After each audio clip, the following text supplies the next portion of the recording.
우리 사도신경으로 우리의 신앙을 함께 고백하겠습니다. 전능하사 천지를 만드신 하나님 아버지를 내가 믿사오며 그 외아들 우리 주 예수 그리스도를 믿사오니 이는 성령으로 잉태하사 동정녀 마리아에게서 나시고 본디오 빌라도에게 고난을 받으사 십자가에 못 박혀 죽으시고 장사한 지 사흘 만에 죽은 자 가운데서 다시 살아나시며 하늘에 오르사 전능하신 하나님 우편에 앉아 계시다가 저리로서 산자와 죽은 자를 심판하러 오시리라. 성령을 믿사오며 거룩한 공예와 성도가 서로 교통하는 것과 죄를 사하여 주시는 것과 몸이 다시 사는 것과 영원히 사는 것을 믿사옵나이다. 아멘. 우리 다 같이 찬송가 449장 찬송가 449장 예수 따라가며 함께 찬양하겠습니다.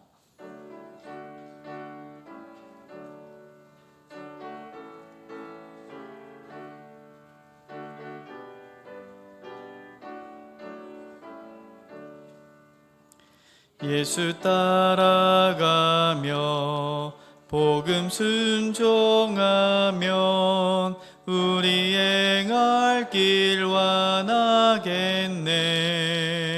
주를 의지하며 순종하는 자를 주가 늘 함께 하시리라. 의지하고 순종하는 길은 예수 안에 즐겁고 복된 길이로다. 해를 당하거나 우리 고생할 때 주가 위로해 주시겠네. 주를 의지하며 순종하는 자를 주가 안위해 주시리라. 의지하고 순종하는 길은 예수 안에 즐겁고 복된 길이로다.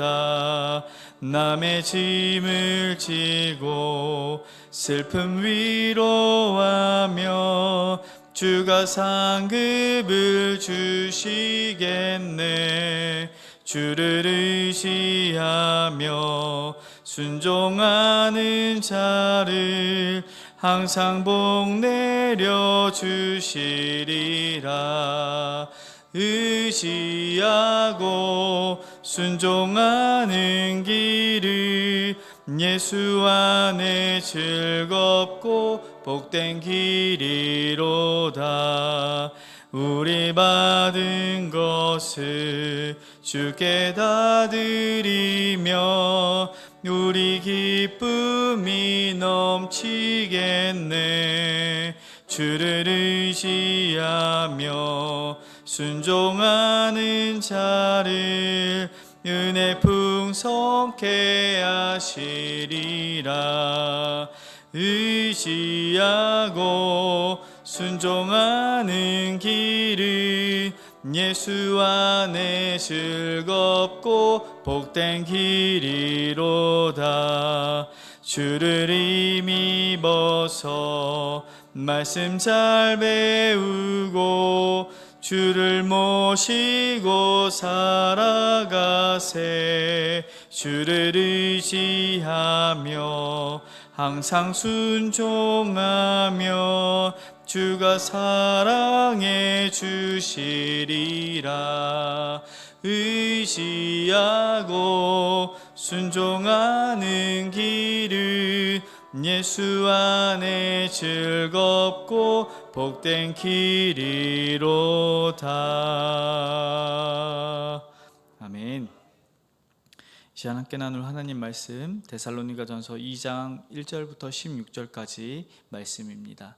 신약성경 329면쯤에 있는 데살로니가전서 2장 1절부터 16절까지 저 한 절 여러분 한 절 읽도록 하겠습니다. 1절입니다. 형제들아, 우리가 너희 가운데 들어간 것이 헛되지 않은 줄을 너희가 친히 아나니 너희가 아는 바와 같이 우리가 먼저 빌립보에서 고난과 능력을 당하였으나 우리 하나님을 힘입어 많은 싸움 중에 하나님의 복음을 너희에게 전하였노라. 우리의 권면은 간사함이나 부정에서 난 것이 아니요 속임수로 하는 것도 아니라 오직 하나님께 옳게 여기심을 입어 복음을 위탁받았으니 우리가 이와 같이 말함은 사람을 기쁘게 하려 함이 아니요 오직 우리의 마음을 감찰하시는 하나님을 기쁘시게 하려 함이라. 너희도 알거니와 우리가 아무 때에도 아첨하는 말이나 탐심의 탈을 쓰지 아니한 것을 하나님이 증언하시느니라. 다른 이에게서든지 사람에게서는 영광을 구하지 아니하였노라. 우리는 그리스도의 사자로서 마땅히 권위를 주장할 수 있으나 도리어 너희 가운데서 유순한 자가 되어 유모가 자기 자녀를 기름과 같이 하였으니 우리가 이같이 너희를 사모하여 하나님의 복음뿐만 아니라 우리의 목숨까지도 너희의 주기를 기뻐함은 너희가 우리의 사랑하는 자 됨이라. 형제들아, 우리의 수고와 애쓴 것을 너희가 기억하리니 너희 아무에게도 폐를 끼치지 아니하려고 밤낮으로 일하면서 너희에게 하나님의 복음을 전하였노라. 우리가 너희를 향하여 어떻게 거룩하고 옳고 흠없이 행하였는지에 대하여 너희가 증인이요 하나님도 그러하시도다. 너희가 아는 바와 같이 우리가 너희 각 사람에게 아버지가 자기 자녀에게 하듯 권면하고 위로하고 경계하노니 이는 너희를 부르사 자기 나라와 영광에 이르게 하시는 하나님께 합당히 행하게 하려 함이라. 이러므로 우리가 하나님께 끊임없이 감사함은 너희가 우리에게 들은 바 하나님의 말씀을 받을 때에 사람의 말로 받지 아니하고 하나님의 말씀으로 받음이니 진실로 그러하도다. 이 말씀이 또한 너희 믿는 자 가운데서 역사하느니라. 예수 안에서 유대에 있는 하나님의 교회들을 본받은 자 되었으니 그들이 유대인들에게 고난을 받은과 같이 너희도 너희 동족에서 동일한 고난을 받았느니라. 유대인은 주 예수와 선지자들을 죽이고 우리를 쫓아내고 하나님을 기쁘시게 하지 아니하고 모든 사람에게 대적이 되어 우리가 이방인에게 말하여 구원받게 함을 그들이 금하여 자기 죄를 항상 채우매 노하심이 끝까지 그들에게 임하였느니라. 아멘. 새벽 예배 오시면서 10분의 성도님께서 1,000번째 헌금을 4분의 성도님께서 감사 헌금을 드리셨습니다. 감사의 제목입니다. 9월 중에도 믿음으로 승리하게 하시고 성령의 위로와 도우시는 은혜를 간구하며 감사드립니다. 아멘. 범사에 감사드리며 오늘 첫 시간을 주님께 예배드리며 주님과 함께 할 수 있도록 은혜를 허락하심을 감사합니다. 9월 한 달도 주님 가정과 직장 함께 하소서. 아멘. 9월 한 달도 하나님의 은혜로 살게 하소서. 아멘. 여러분, 우리의 인생의 황금기를 맞이할 때는 언제였습니까? 그때가 참 좋았지라고 이야기한다라는 것은요, 그렇게 생각한다는 것은 우리 현재가 지금 불안하다라고 되뇌인다라고 생각할지 모르겠습니다. 예전에는 안정을 주었던 것들이 지금은 더 이상 우리에게 안정감을 주지 못한다라는 것이죠. 어쩌면 우리가 이런 불안의 시대를 지금 걷고 있는지도 모르겠습니다. 지금 이런 불안의 시대를 걷고 있는 우리는 무엇을 경험하는지가 더 선명해지는 것 같습니다.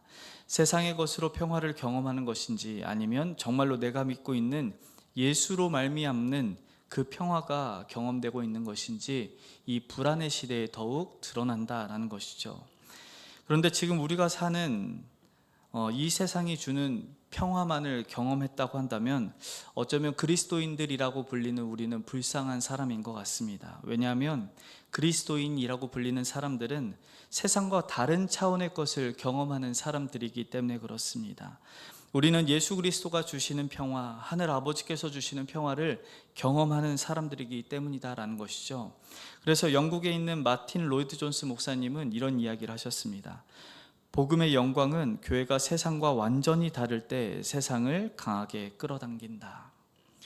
불안한 시대 속에서 세상 사람들은 그리스도인이 혹은 교회가 세상과 다른 차원의 평화와 평안을 경험할 때 그때 복음에 강하게 끌리게 된다라고 이야기하는 것이죠. 적어도 오늘 우리가 읽은 데살로니가 교회 성도들은 그런 사람들이었던 것 같습니다. 그들은 세상과 완전히 다른 공동체였다라는 것이죠. 그들이 어떤 세상에 성공을 했거나 환난을 벗어났기 때문에 그런 것이 아닙니다. 오히려 반대였습니다. 1장 6절에는 그들은 많은 환난과 핍박 가운데 있었다라고 얘기합니다. 그럼에도 그들 안에는 세상이 줄 수 없는 기쁨을 경험하며 세상 속에서 오히려 영향력을 끼치는 교회 공동체였다라는 것이죠. 한마디로 이야기한다면 영적인 야성이 살아있는 교회 공동체, 그리스도인들의 모임이 데살로니가 교회였다라는 것이죠. 어떻게 이런 공동체가 나타날 수 있었던 것일까요? 오늘 2장 1절에 그 힌트가 등장을 합니다. 1절입니다. 형제들아 우리가 너희 가운데 들어간 것이 헛되지 않은 줄을 너희가 친히 아노니. 이 데살로니가 교회 공동체가 영적인 야성을 가질 수 있었던 이유는요, 바울과 실로아노와 디모데라는 우리가 있었기 때문에 그렇습니다. 바울 혼자서 세운 것이 아니라 우리가 함께 세웠다라는 것이죠. 저는 우리 제2교회가 그런 교회가 되었으면 좋겠습니다.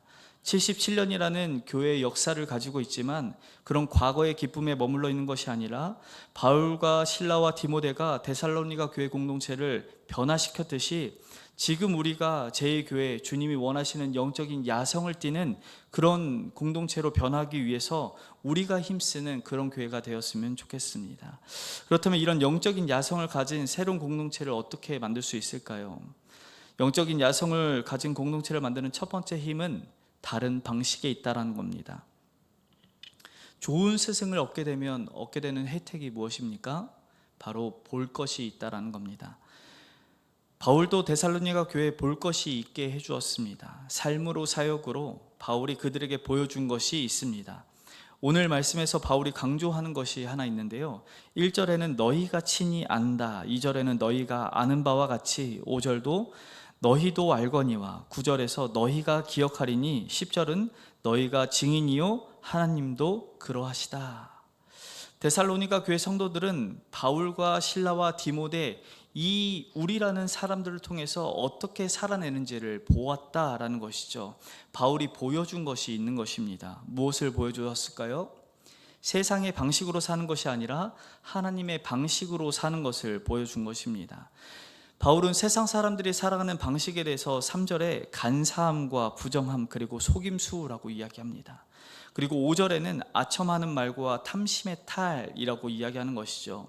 이 모든 것들은 사람들을 속여서 자신의 유익을 얻고자 하는, 자신의 이득을 취하려고 하는 것들입니다. 한 사람의 영혼에 대한 관심이 아니라 오직 자신을 위한 방식으로 사는 것, 그것이 세상의 방식이었다라고 이야기하는 것이죠.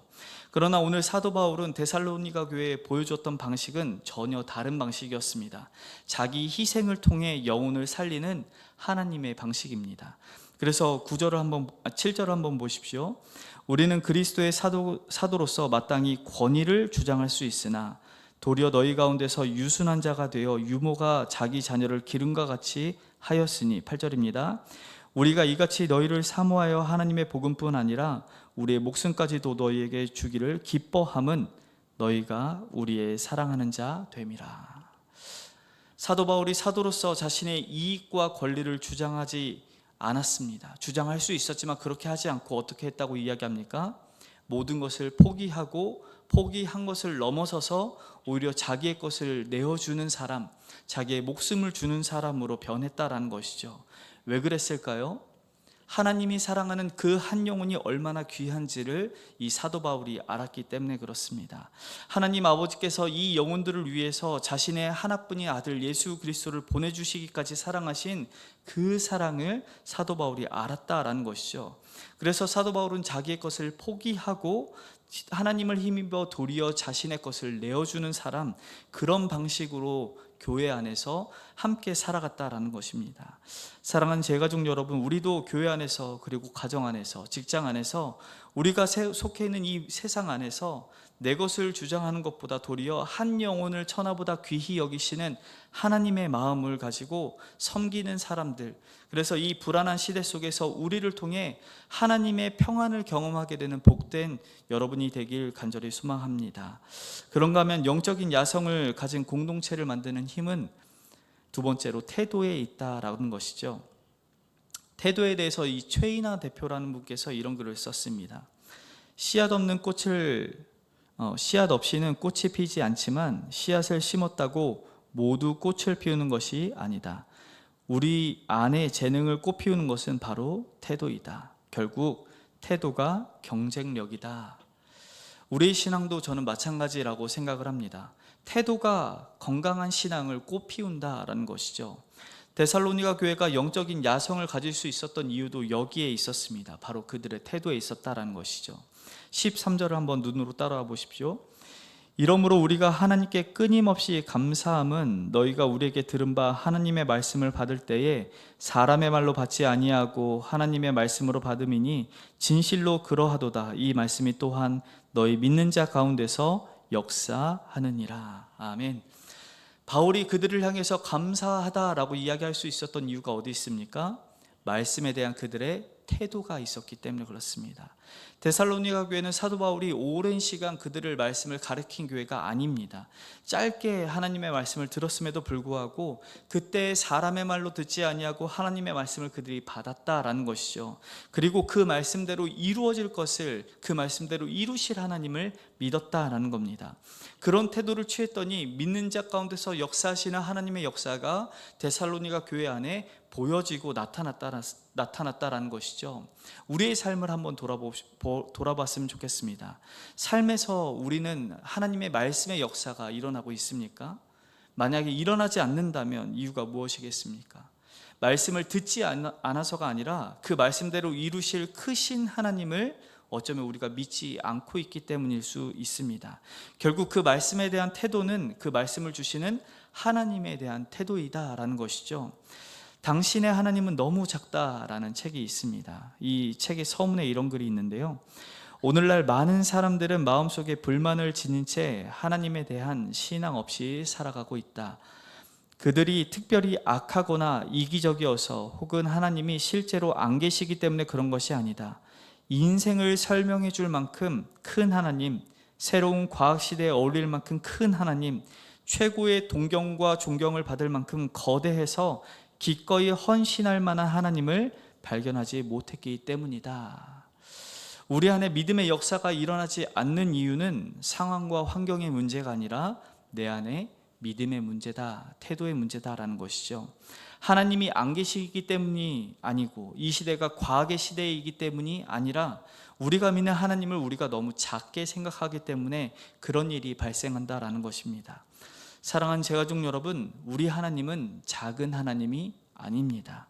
온 세계를 창조하시고 지금도 역사하시며 모든 역사를 자신의 뜻대로 운행하시는 온 열방의 하나님이란 사실을 믿고 그 하나님을 향한 태도를 바꿈으로 하나님의 크심을 경험하는 우리 모두가 되길 간절히 소망합니다. 그런가 하면 마지막으로 영적인 야성을 가진 공동체를 만드는 힘은 고난이다라는 것이죠. 14절입니다. 우리 같이 읽도록 하겠습니다. 14절 시작. 형제들아 너희가 그리스도 예수 안에서 유대에 있는 하나님 교회들을 본받은 자가 되었으니 그들이 유대인들에게 고난을 받음과 같이 너희도 너희 동족에게서 동일한 고난을 받았느니라. 아멘. 데살로니가 교회에 있었던 것은 기쁨, 그것을 얘기할 수도 있겠지만 고난이 있었다라고 얘기합니다. 그들은 고난을 피하기 위해 노력한 것이 아니라 고난을 어떻게 통과해야 될지 그것을 고민하며 고난을 먼저 받은 앞에 있는 신앙의 선배들을 통해서 배웠다라는 것이죠. 고난이 오히려 그들의 믿음을 성장시키게 되는 동력이 되었다라는 것입니다. 고난을 좋아하는 사람이 어디 있겠습니까? 그러나 고난은 그리스도인들에게 있어서 아주 중요하다라는 것입니다. 그래서 사도 바울은 빌립보서 1장 29절에서 이렇게 이야기합니다. 새 번역입니다. 하나님께서는 여러분에게 그리스도를 위한 특권, 즉 그리스도를 믿는 것뿐만 아니라 또한 그리스도를 위하여 고난받는 특권도 주셨습니다. 고난이 인생의 괴로운 것이 아니라 그리스도인들에게 무엇이라고 얘기합니까? 특권이다라고 얘기합니다. 왜 고난이 특권일까요? 고난이 우리를 더 하나님의 백성답게 만들고 우리를 더 성숙하게 만들기 때문에 그렇습니다. 그래서 데살로니가 교회에 있는 유대에 있는 성도들의 고난을 통해서 배운 것이 있다라는 것이죠. 바로 세상을 다스리는 하나님의 손을 그들이 배웠습니다. 고난이 우리 삶에 실제로 역사하고 있는 현실이라고 한다면 고난 속에 역사하시는 하나님의 손길 역시도 현실이다라는 것이죠. 사랑하는 제가족 여러분, 혹시 고난 중에 계시는 성도님 계시다면 그 고난 속에 함께 계시는 하나님이 있다는 사실을 꼭 기억하시길 바랍니다. 지금 어려움을 당하고 있는 모든 성도님들이 고난 속에서 역사하시는 그 하나님의 손을 바라보므로 불안의 시대 속에서 하늘로부터 오는 평안을 경험하길 간절히 소망합니다. 사랑하는 제가족 여러분, 우리 제2교회의 황금기는 과거가 아니라 지금입니다. 우리가 함께 하나가 되어 하나님의 말씀 앞에 서고 고난 속에서 믿음을 붙들며 함께 나아갈 때 불안의 시대 속에서 세상이 줄 수 없는 평안으로 살아가게 될 줄 믿으시길 소망합니다. 그래서 영적인 야성이 살아 숨쉬는 교회, 하나님의 기쁨이 넘치는 교회로 전진하는 오늘 하루가 되시길 우리 구주 예수 그리스도의 이름으로 소망하며 축복합니다. 우리 함께 기도하겠습니다. 사랑하는 하나님 아버지, 우리 삶의 흔적을 돌아보면 고난과 어려움과 환난이 있지만 그 속에 함께 하시는 하나님의 역사가 있음을 우리가 고백합니다. 사랑하는 주님, 우리가 잊지 아니하고 아버지 날마다 주님을 붙들 수 있는 신앙인 될 수 있도록 인도하여 주시고, 아버지 우리가 살아가는 삶의 방식이 세상의 것이 아니라 하나님이 원하시는 삶의 방식으로 우리의 모습을 바꿔 나갈 때에 우리의 모습을 통하여서 세상이 하나님을 보고 우리의 다음 세대가 주님을 바라보며 하나님은 이렇게 우리를 사랑하시는 것을 경험하는 우리 교회가 될 수 있도록 인도하여 주시옵소서. 그래서 우리의 마음의 태도가 날마다 크신 하나님을 붙들 수 있는 놀라운 은혜 가운데 거할 수 있도록 우리의 마음에 성령의 은혜를 더하여 주시옵소서. 사랑하는 주님, 이 새벽에도 잊지 아니하고 주님께 예물 드린 주의 자녀들 있사오니 그 예물과 함께 드린 주의 마음을 기억하여 주시고 그 마음속에 있는 기도의 제목들 하나하나 기억하여 주셔서 속히 응답하여 주시는 놀라운 역사를 경험케 하여 주시옵소서.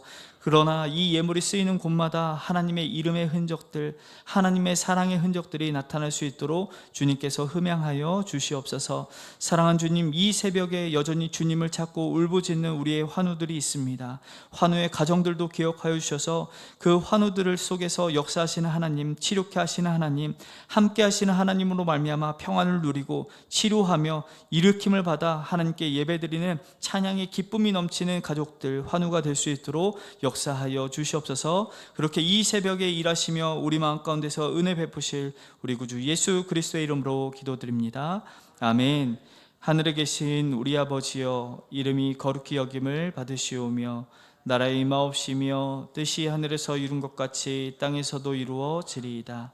오늘날 우리에게 일용할 양식을 주옵시고 우리가 우리에게 죄 지은 자를 사하여 준 것 같이 우리 죄를 사하여 주옵시고 우리를 시험에 들게 하지 마옵시고 다만 악에서 구하옵소서. 대개의 나라와 권세와 영광이 아버지께 영원히 있사옵나이다. 아멘.